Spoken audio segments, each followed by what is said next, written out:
Yo, yo, yo, good evening. Good evening, good evening, good evening. It is your boy, Brian Forbes, your host of The Black Factor, in the building. We on deck tonight, y'all. We got a few things to talk about. I'm going to try not to make tonight's show very long, only because, in case you didn't know, but those of you who don't know, today is my birthday, my born day, my birthright, the day the Lord made that put me on this planet.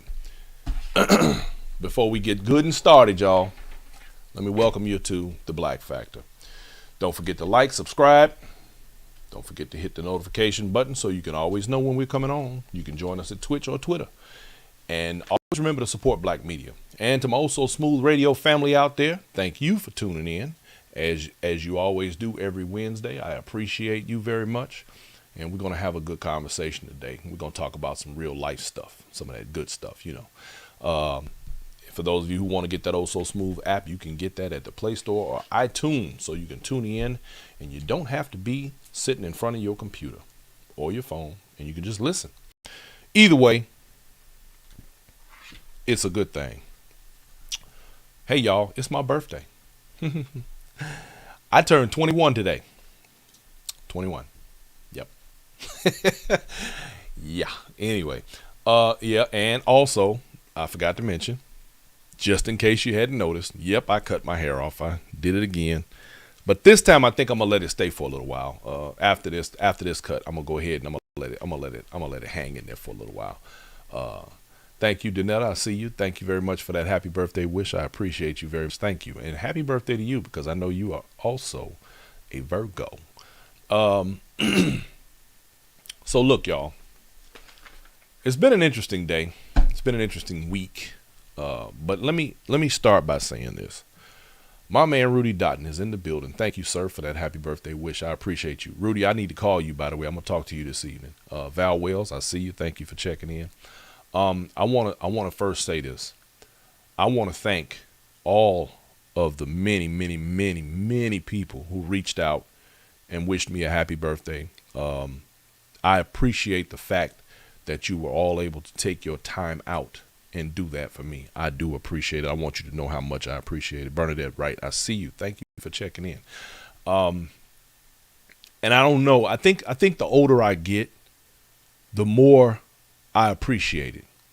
And I say that only because in recent months, just even outside of this whole COVID thing, we've all, I think, lost a lot of people. I know that we have lost quite a few on this end. I'll be doing some tributes at the end of the show. But, you know, the older I get, I also realize just how minuscule we all are in the grand scheme of this huge universe that we live in. You know, this is a big old place. And when you really put things into perspective, you realize, you know, you don't want to make yourself so little that you don't think you're anything or anybody. You know, we should all have enough, or we should work toward having enough self-esteem and positive energy within ourselves to be the best that we can be, and be, you know, good to ourselves and good to everybody around us. But sometimes it can be a little difficult. But, you know, we have to keep things into perspective, because, you know, there's an old saying that goes, to the world, you may be one person, but to one person, you may be the world. So I want everybody to make sure, birthday or not, that you be the world to somebody. And that brought me to a poem that I ran across. And it just kind of reminds us all that no matter how far we go down the road, we all have to still maintain ourselves and the things around us. And it's hard. But the name of this poem is called Don't Quit. When things go wrong, as they sometimes will, when the road you're trudging seems all uphill, when the funds are low and the debts are high, and you want to smile, but you have to sigh, when care is pressing you down a bit, rest if you must, but don't you quit. Life is queer with the twists and turns, as every one of us sometimes learns, and many a failure turns about, when he might have won had he stuck it out. Don't give up through the pace seems slow. You may succeed with just one more blow. Often the goal is nearer than it seems to a faint and faltering man. Often the struggler had given up when he might have captured the victor's cup. And he learned too late when the night slipped down how close he was to the golden crown. Success is failure turned inside out, the silver tint of the clouds of doubt. And you never can tell how close you are. It may be near when it seems so far. So stick to the fight when you're hardest hit. It's when things seem the worst that you must not quit. And the author of that is unknown. But it speaks to the life journey that we all have to go through, the way we have to all continue to move forward and seek out our successes and not let others deter us from the path that we're set upon. And it just makes me think too, one of the reasons why I so much appreciate all of the outpouring of birthday wishes that I've received today, is a bit overwhelming actually, is because I am a firm believer, and I'm learning this even more, that we must be able to give the people around us our flowers while they're still alive. We don't need to wait until somebody has deceased and left us and we say, well, let me send flowers. If we do everything that we should be doing in people's lives around us on a daily, they won't leave here with any doubt or question about how you feel about them. And when I say give them their flowers, it could be something simple. Just the fact that you make a phone call and say, hey, I'm glad to hear from you. I just wanted to hear your voice. I just wanted to check on you, make sure you're all right. Sometimes we have to do that. Now, birthdays. Y'all, the Black Factor. The Black Factor, the birth of the Black Factor. The Black Factor was able to be birthed because of me, because I was able to produce that idea from my head. The Black Factor, the reason that this show is called The Black Factor is because, for those of you who do not know, I wrote a book called The Black Factor, and this book gave birth to this show. The Black Factor is not just a thing. The Black Factor is actually an equation. When you factor in blackness, when you factor in black people into the grand scheme of America, if you look at the book, it's at the front of the book, and my banner that you see behind me, you see a tattered American flag. The equation that makes America what it is today would not be complete without factoring in black people, the blood, the sweat, the tears, the work that was put in by us to make this place what it is. We are a factor in that. And so that's what makes this country great. Not again, but great. So that's just a thing that I wanted to put out there because it directly speaks to me and who I am on the day of my birth, which is today. Which also got me to thinking, right?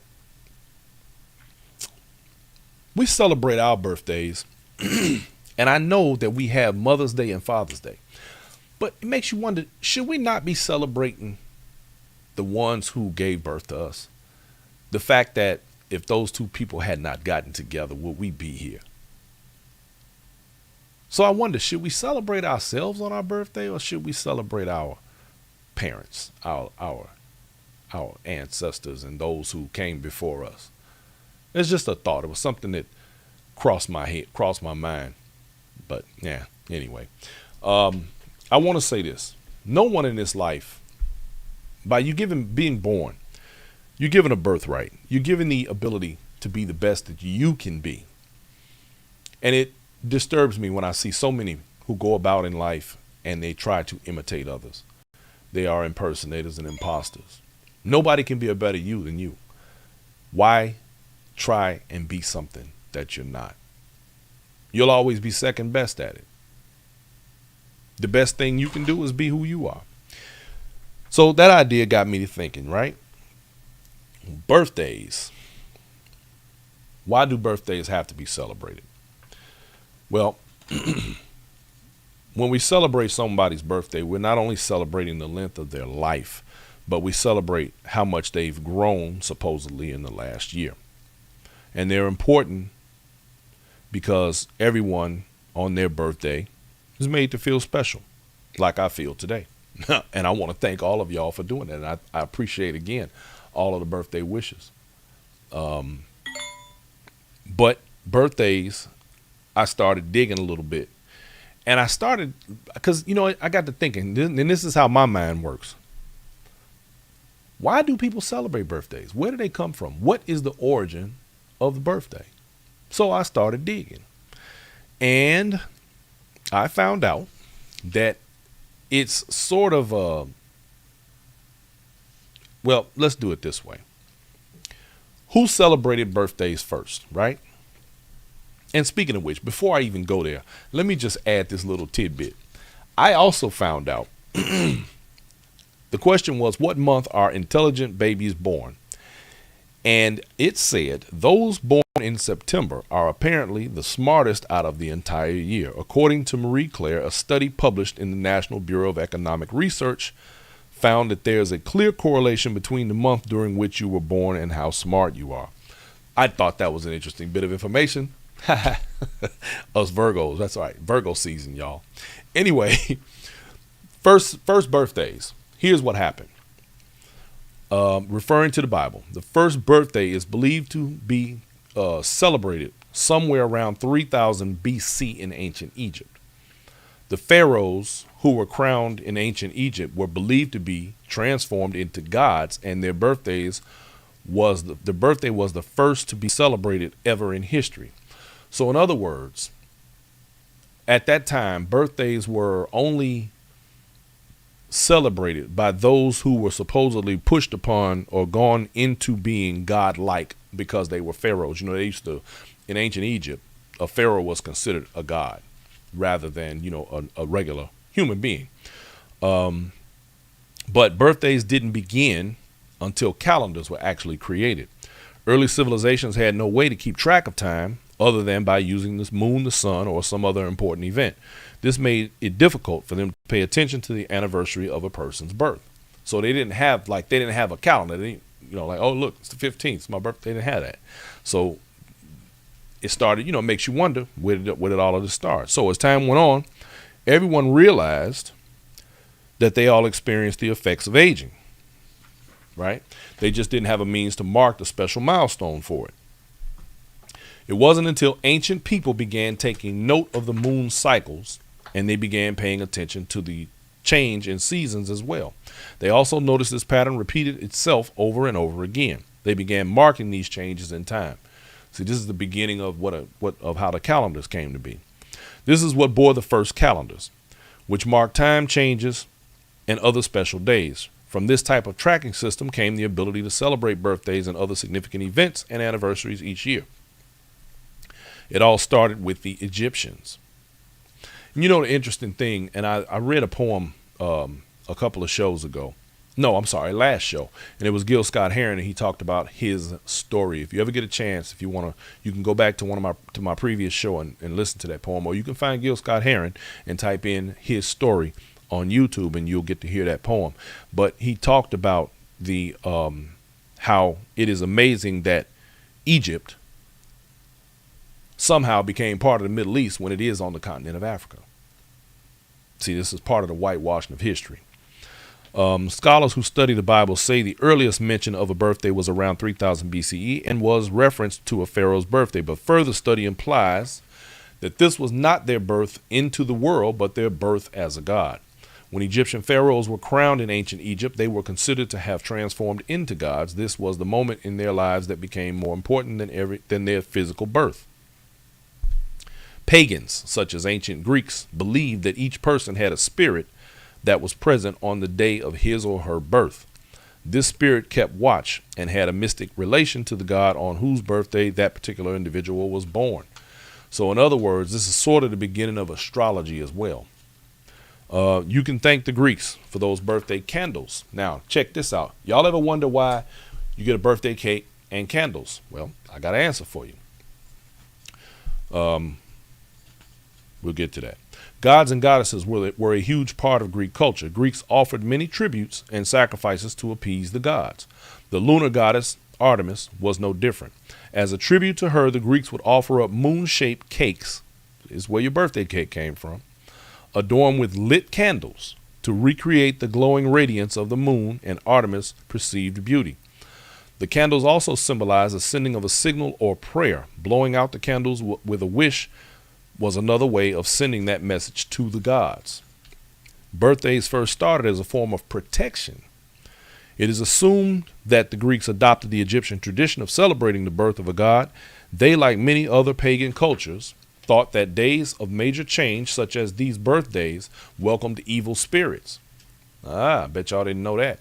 And you know, the funny thing is, there's only, I think, one religion that actually does not celebrate birthdays, and that is Jehovah's Witnesses, because the only birth that they celebrate is that of Jesus. They lit candles in response to these spirits, almost as if they represented a light in the darkness. This implies that birthday celebrations started as a form of protection. In addition to candles, friends and family would gather around the birthday person and protect them from harm with good cheers, thoughts, and wishes. They would give gifts to bring even more good cheer that would ward off evil spirits. Noisemakers were also used to scare away unwanted evil. I ain't make this stuff up, y'all. This is history. The ancient Romans were the first to celebrate the birth of common man.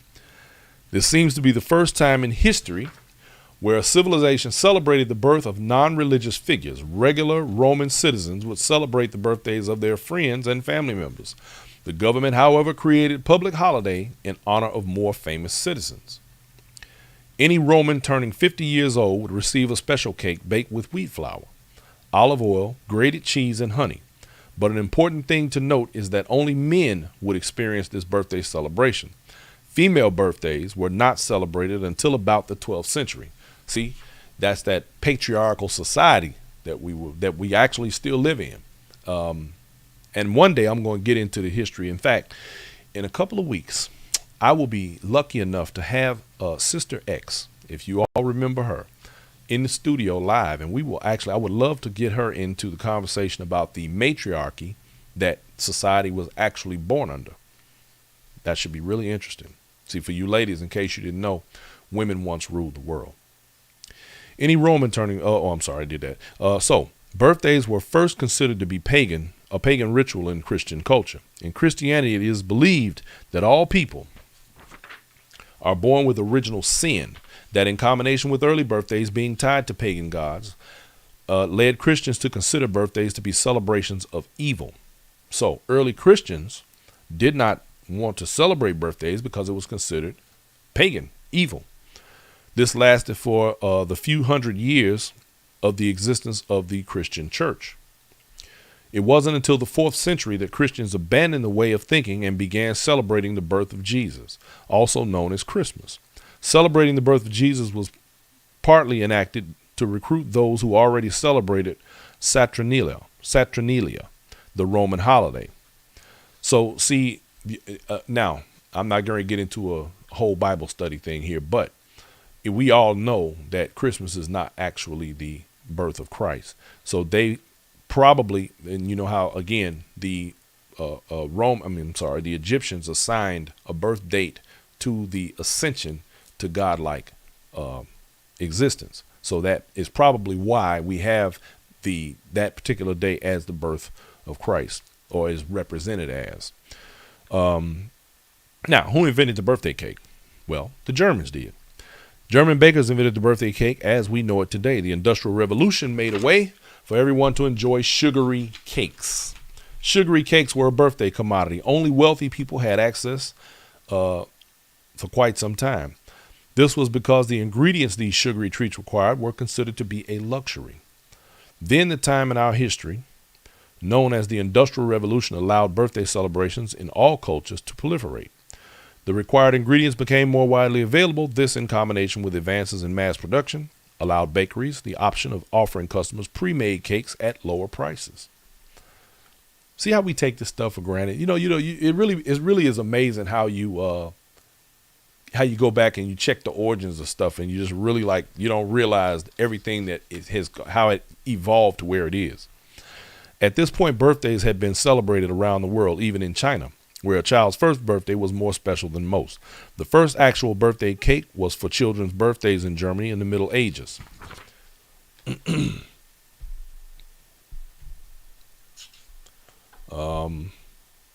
This was called the Kinderfest. Each year, the child would receive a cake and one candle for every year of their life, and one extra to symbolize the coming year. Kinderfest, which started in the 18th century, was the heart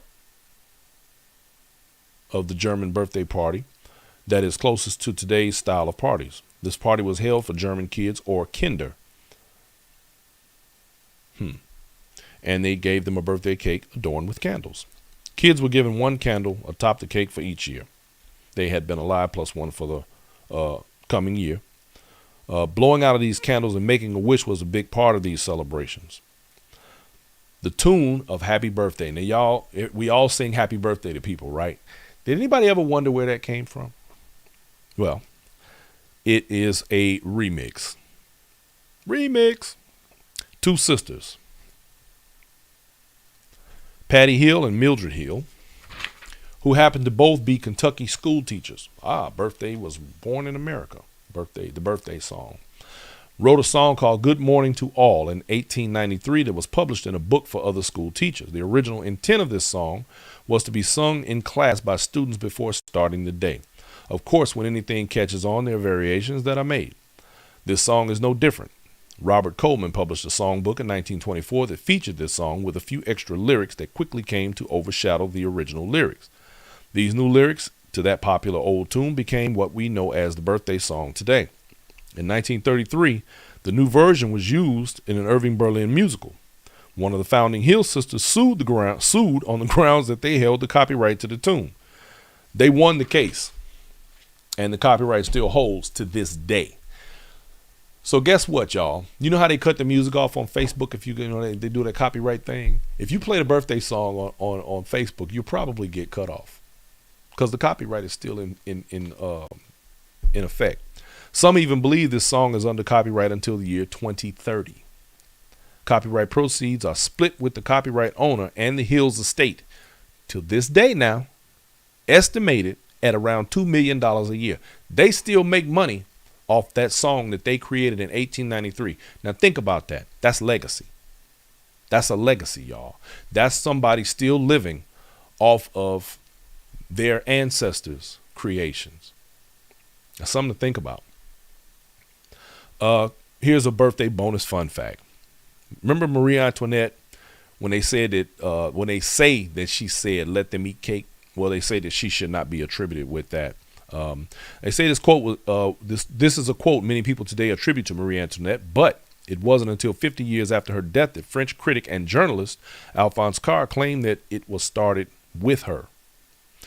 Despite these source rumors, this phrase actually had its first appearance in Jean-Jacques Rousseau's autobiography called The Confessions. The book describes Rousseau's fear of entering a bakery due to his improper dress. The book leads up to his famous quote like this: "I finally recalled the stopgap solution of a great princess who was told that the peasants had no bread, and who responded, 'Let them eat broche.'" Broche. That's a word for cake. At the time this book was written, Antoinette was just a little girl. It is theorized by some that she read Rousseau's book and was quoting it. By others, like Antoinette biographer Lady Antonia Fraser, disapproves of this theory. It was taken offensively, as if Antoinette meant it as an insult to the lower class citizens, but Fraser knew that kind of callousness and ignorance wasn't Antoinette's style. Now, do y'all know what the most common birth date in the U.S. is today? It is October 5th. And then you say, why October 5th? Well, if you think about it, this makes perfect sense. 9 months before October 5th is New Year's Eve, a pretty common conception date. In other words, y'all be getting busy on New Year's Eve and you had them Libra babies. On another note, May 22nd is considered to be the least common birthday in the U.S.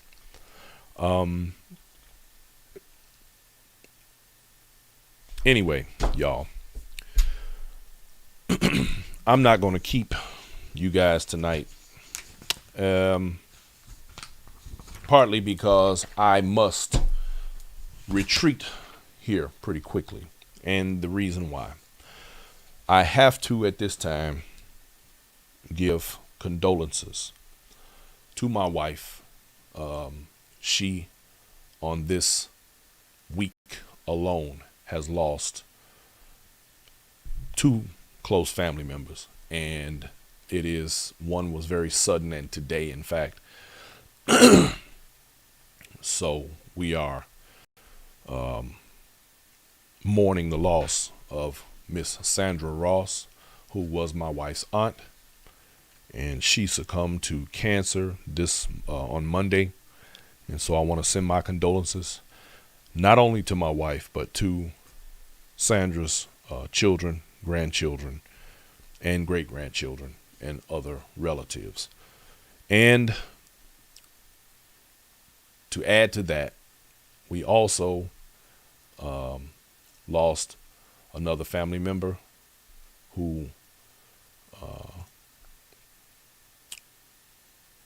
I just recently had an opportunity to meet, and he is a great guy, Mr. Charles Brown, down in Mississippi. Cousin Charles, I heard nothing but good things about this guy, and when I met him, it was all true. And so we mourn his loss on today. It was a sudden and tragic accident, and he has transitioned. And so we, again, I send my condolences to his wife, his children, his grandchildren, and his great-grandchildren. And what do you do with that?